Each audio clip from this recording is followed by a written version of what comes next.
nagbabalik lang po tayo ng King Fields ngayon para tumingin po ng mga bigas na pwede pong ibenta ng pang 45. So alam niyo naman po na nag-anunsyo po ang gobyerno ng kailangan po meron pong maitinda o may makita sa mga tindahan na 41 to 45 na price cap para dun sa mga tinitindang bigas. So silipin lang po natin kung may makukuha po tayo sa ganung presyo. So sama na lang po kayo, tingnan natin doon sa King Fields.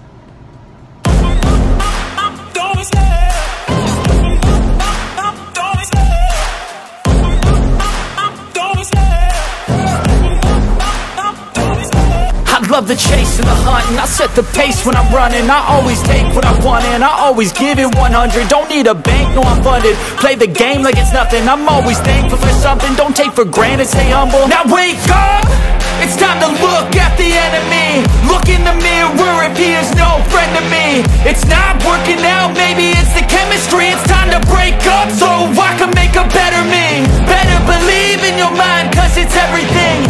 You can mold, shape, find almost anything. All it takes is some time and some clarity to find your identity. It's mind over everything.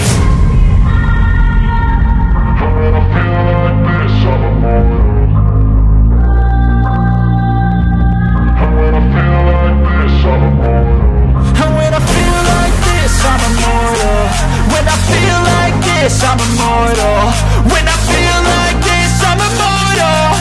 When I feel like this, I'm immortal. Don't stop, stupid up, don't stop.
So ayun po mga katimbahay o mga kasamahan sa pagtitinda ng bigas, yung mga namumuhunan sa bigas, sumilip po tayo ngayon sa may Kingfields, kaya lang po naubos na po yung pang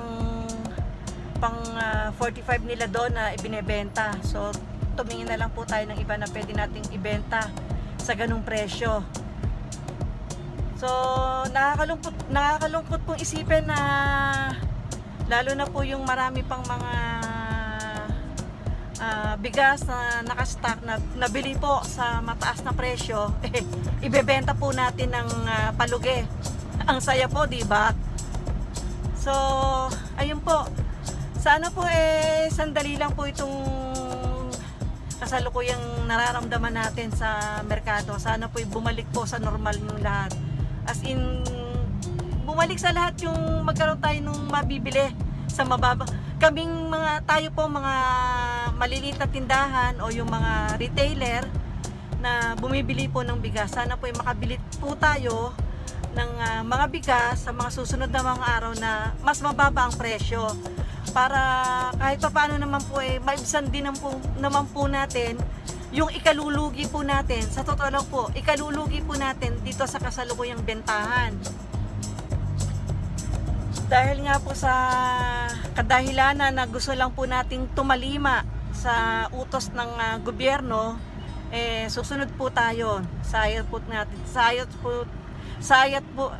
at gusto po natin, susunod po tayo kung ano po yung in-implement kayo ng gobyerno. Kaya lamang po, katulad ng ibang mga maliliit na tindahan, umaaray din po dahil sa lugi po talaga tayo. Nakuha po natin o nabili po natin yung bigas saan man po yung lugar dito sa Metro Manila o sa Bukawi man yan, nabili natin sa mataas na presyo, na ibebenta po natin, nabebenta natin sa murang halaga, talaga pong mapapa-aray po tayo. So ganoon na lang po, kung ano, tignan na lang po natin kung anong magiging kapalaran natin dito sa ipinatupad na price cap ng bigas.